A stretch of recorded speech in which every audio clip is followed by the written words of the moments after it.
Maatiiwwan Hermeetek ani gammachiisidha chaanalee Hermeetek irraa har'a viidiyoo baay'ee barbaachisaa fi barsiisaa isiniif qabadhee dhiyaadheera. Namoonni chaanalii kanaaf haaraa taatan laayik, sheer, sabskiraayib gochuu hin dagatina. Qabiyyeen viidiyoo keenya irraa kan inni irratti xiyyeeffatu akkaataa faayila yookiis foldara koompitara keenya irra jiru bifa iccitii ta'een qabachuu dandeenyu irratti xiyyeeffata. Kanaaf kan nu fayyadu sooftiweerii koompitara keenya irratti install goone haaluma salphaadhaan confidential data koompitara keenya irra jiru yookiis hard disk irra ta'uu danda'a, USB flash disk irras ta'uu danda'a, external hard disk irratti illee fayyadamuu dandeessu jechuudha. Kanaaf sooftiweeriin kun sooftiweerii baay'ee barbaachisaa fi namoonni hundumtuutti fayyadamuu qabdanidha.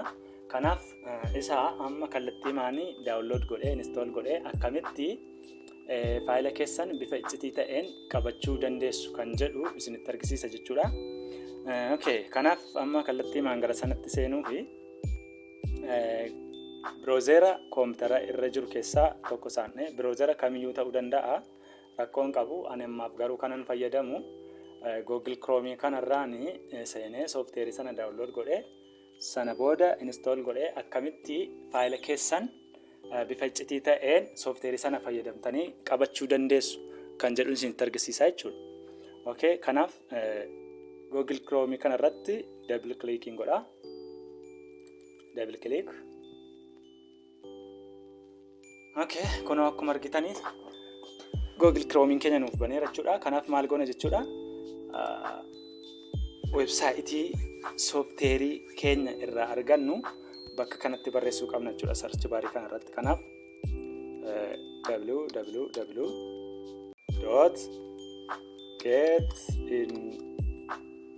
www.getinto.pc kan jettu kan erga barreessitanii booda enter jettu jechuudha.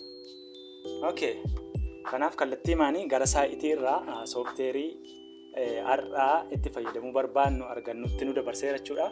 By the way, asirraa sooftiweerota adda addaa, operating system adda addaa buustanii itti fayyadamuu dandeessu. Saayitiin kun saayitii baay'ee barbaachisaa fi namoonni hundumtuu beekuuf itti fayyadamuu qabdanidha. Kanaaf kallattii maanii ani bakka kanatti maaliin barreessa jechuudha. Sooftiweerii faayila keenya yookiis foldara keenya look gochuuf nu fayyadu bakka kanatti barreessaa jechuudha.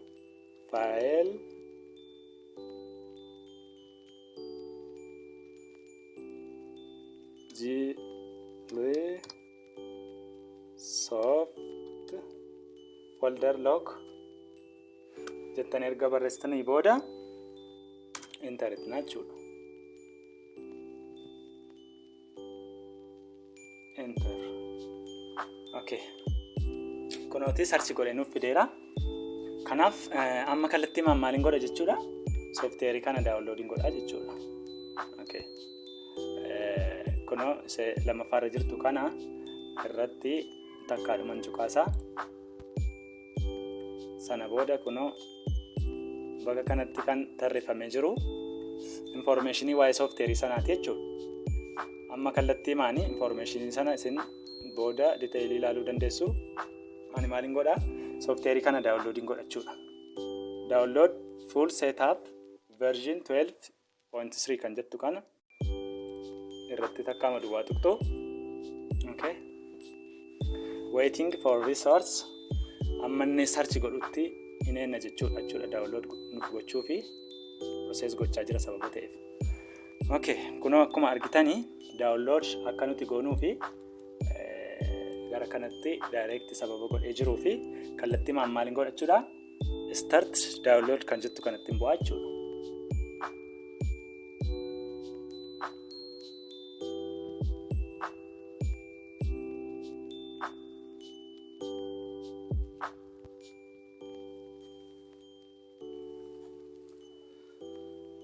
Kanaaf akkuma amma argitanii sooftiweeriin keenya kallattii daawunlood sababa xumuree fi lookeeshinii inni irratti daawunlood ta'e bira deemne sooftiweerii kana install gochuu dandeenya jechuudha.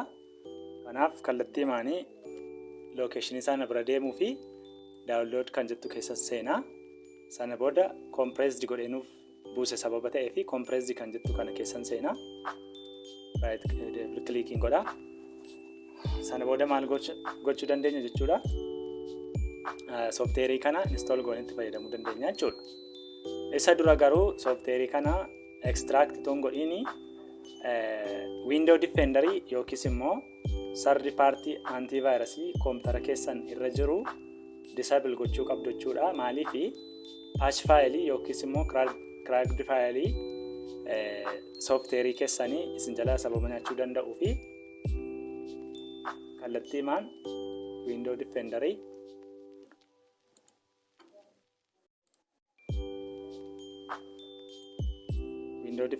ofii gochuu qabna jechuudha. Window defender ofii tuun godhiin dura garuu intarneetii keenya disable gochuu qabna. Maaliif online keessa teenye window defender ofii yeroo goonu koompitara keenya nu jalaa miidhuu sababa danda'uu fi intarneetii erga ofii goone booda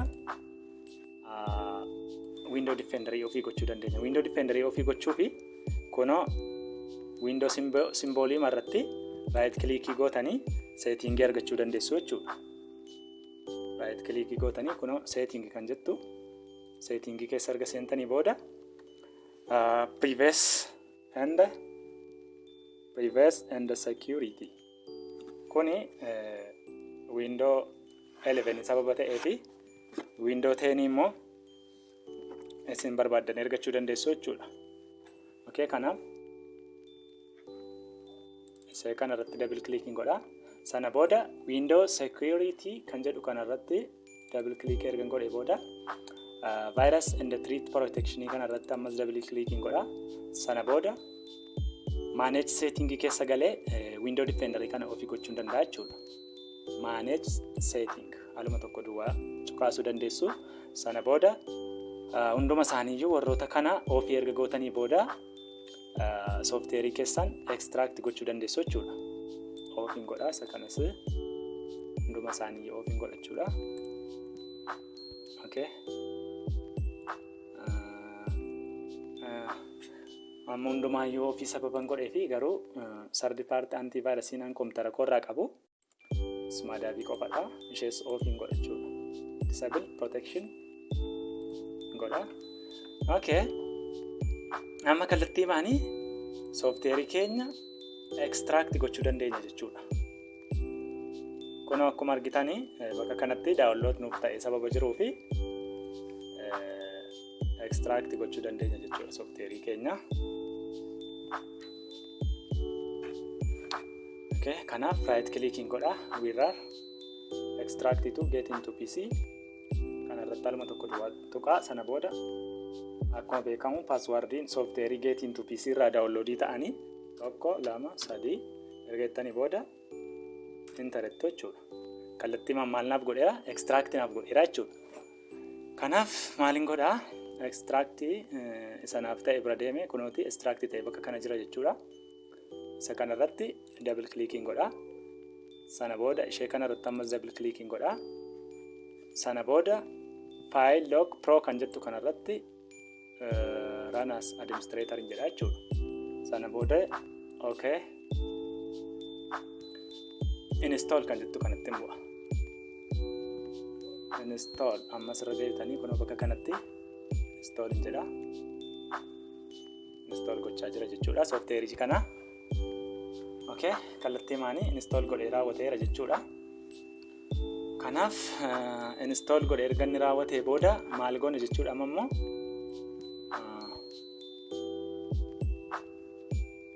innani booda restart gochuu dandeenya.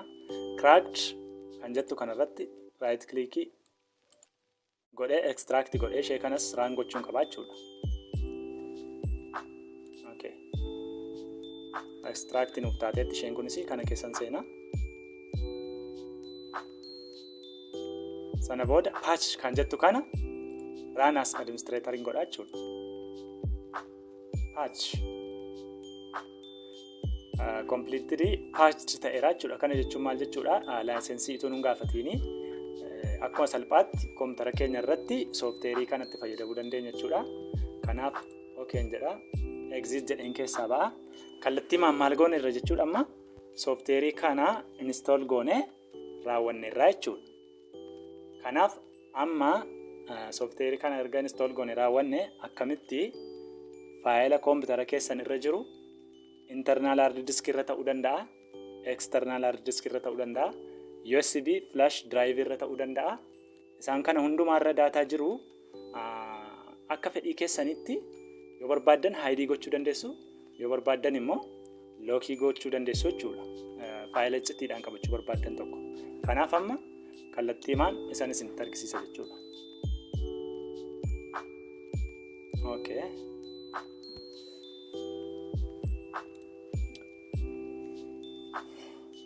Tolee, akkuma argitan kunoo soofteeriin keenya koompitara irratti directly install ta'ee sababa jiruu fi amma soofteerii kana run goonee akka fedhii keenyaatti itti fayyadamuu dandeenya jechuudha.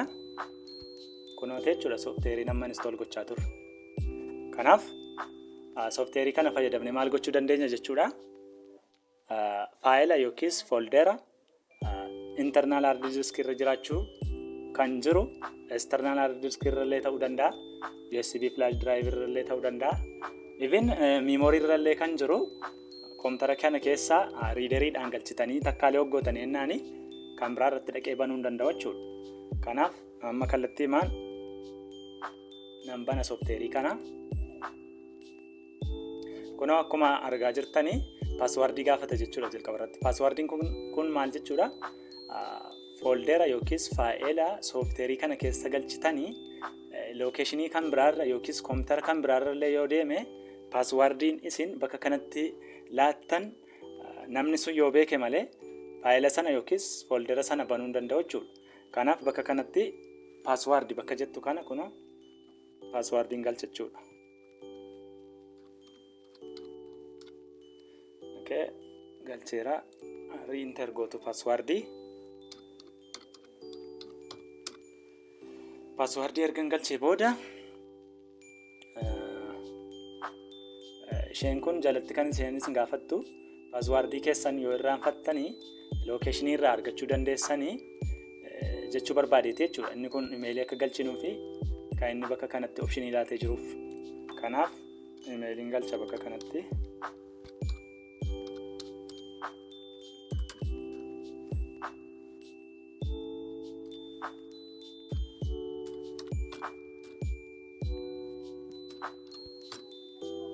Imeelii ergan galchee booda maaliin godha jechuudha. Okay jechuun danda'a jechuudha. By the way, imeelii kan isin gochuu dandeessanii onlaayinii yeroo jirtan qofatu hin taane offlaayinii illee imeelii galchitanii paaswordii keessan yoo irraanfattan imeelii sana irratti baakaap isinii gochuu sababa danda'uufidha jechuudha imeelii kan inni gaafatuuf. Kanaaf kallattiimaanii okay kan jettu kanatti immoo jechuudha kunoo. Okay. Kunoo akkuma argitanii soofteeriin kun kallattiimaanii nuuf baneera jechuudha. Kana booda kunoo opshinii harka mirgaarraan kan argitan kana wantoota inni nu fayyaduuf asitti local disk irraa maal gochuu dandeenya jechuudha. Faayila hidii gochuu dandeenya jechuudha. Lookii illee gochuu dandeenya. Protecting file, folder monitor. Wantoota opshinoota kana hundumaatii fi hin fayyada jechuudha soofteeriin kun. Kanaaf tokko fakkeenyaaf faayila look godhee isinitti argisiisa. Fakkeenyaaf koompitara kanarra kan jiru. Okay.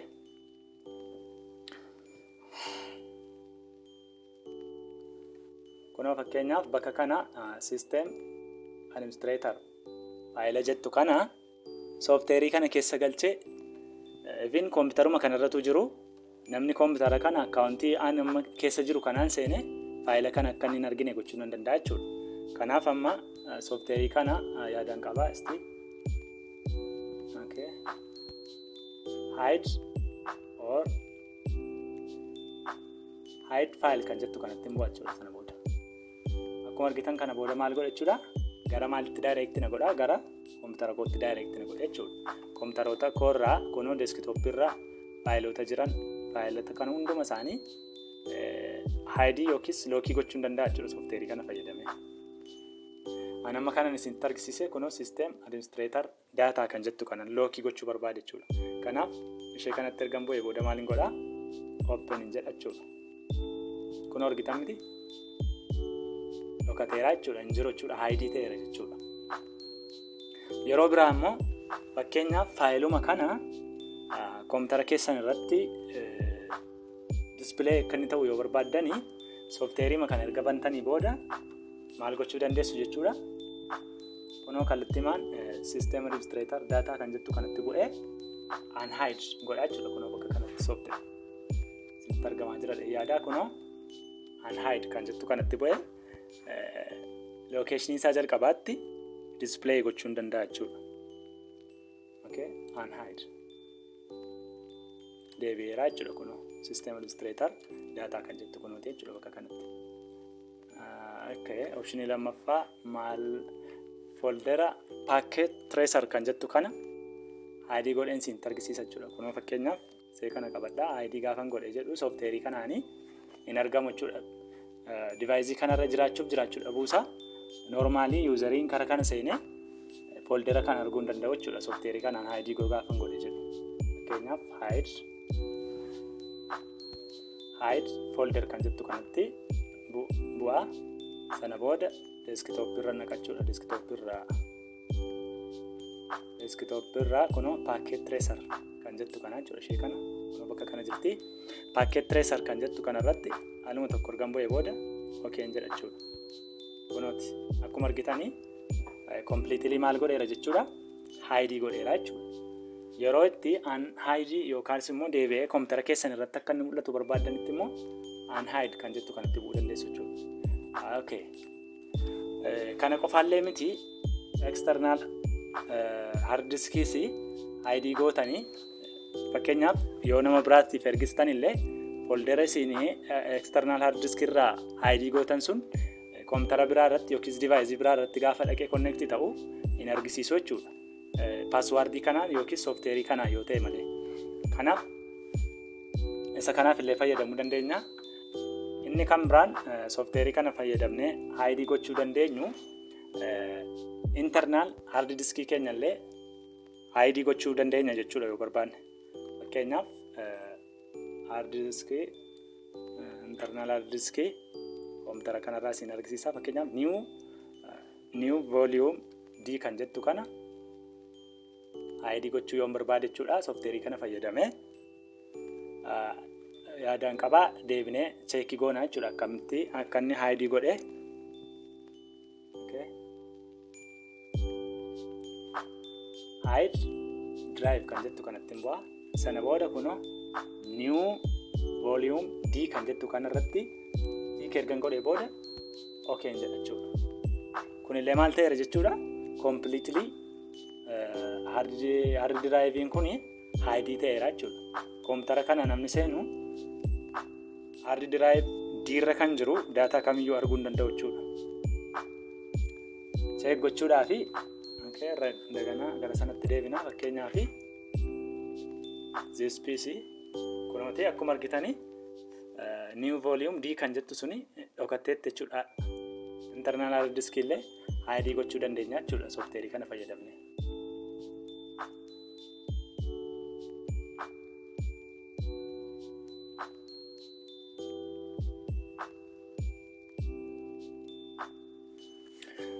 Okay, kanneen amma ammaatti ilaalaa turre akkamitti faayila yookiis foldera ID goona kan jedhu yeroo ta'u, lammaffaa irratti immoo kan ilaallu akkamitti faayila yookiis foldera kompiitara keenya irra external hard disk irra USB flash drive irra jiru lookii goona kan jedhu ilaaluu fi karaa harka mirgaa lammaffaa irra kunoo steppii lammaffaa irra kan jirtu kana looking file kan jettu kanatti buutu jechuudha.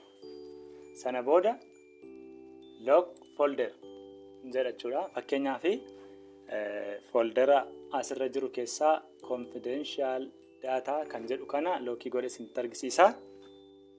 Sana booda gaafa bantan directly hin banu jechuudha. Confidential data kan jedhu erga look ta'e booda jechuudha.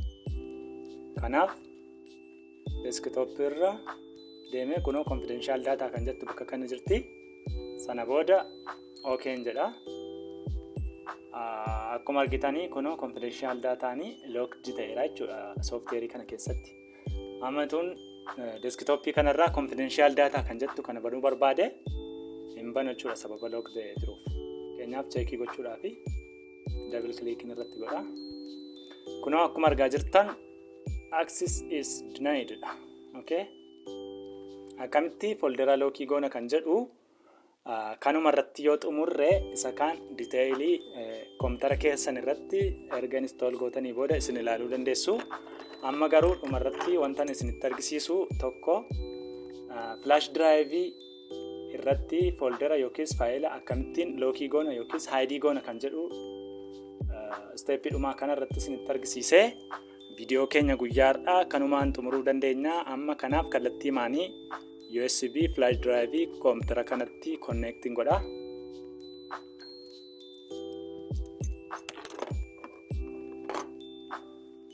Okay. Kun akkuma argaa jirtanii USB drive G kan jettu koompitara kanatti connect ta'eera jechuudha. Kanaaf software kana fayyadamee USB flash drive kanarra daataa jiru lookii gochuun danda'a jechuudha. Isas akkamitti dandeessu jechuudha. Kunoo external disk kan jettu kanaan fayyadamtanii faayila isa ta'u foldera isa ta'u daataa kamiyyuu ta'u flash drive irra kan jiru lookii gochuu dandeessu yookiis haayidii gochuu dandeessu jechuudha. Fakkeenyaaf jalqaba irratti hard disk flash drive keenya irra deemnee daataa irra jiru ilaaluu dandeenya jechuudha. Okay. Kunooti USB drive G kan jettu double clicking godha.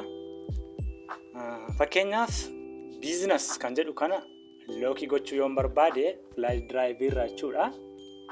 Kallattii maanessan dhufa jechuudha. Looking file kan jedhu kana dhufa.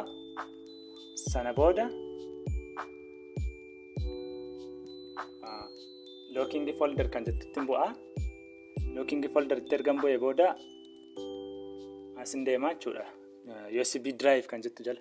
Sana booda business kan jettu kanatti ergan bu'ee booda okay jedha. Isa booda maal na gaafataa jira? Password na gaafachaa jira jechuudha. Password foldera sanatti akkam password godhuuf, look akkam godhuuf. Kanaaf password galcha fakkeenyaaf akka kanatti.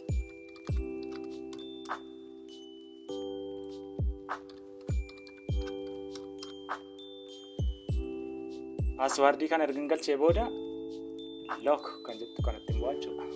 Completely folderri business jedhu USB flash drive irra logged ta'eera jechuudha. Kunoo qayiidhaan kan inni bakka kanatti argisiisaa jiru. Kana jechuun maal jechuudha? Flash drive keessan nama kan biraaf yoo ergistan illee sensitive daataan ta'e flash drive keessan irra kan jiru namni koompitara isaa irratti yeroo connect godhu device kamirratti illee connect yoo godhe software kana fayyadamtanii al tokko lookii gootanii jennaan koompitara biraa irrattis dubbisuu hin danda'u jechuudha inni kun. Okay. Viidiyoo keenya guyyaa irraa wantoota baay'ee akka barattan abdiin qabaa. Torban viidiyoo kan biraan hanga walitti deebinutti nagaan bye bye.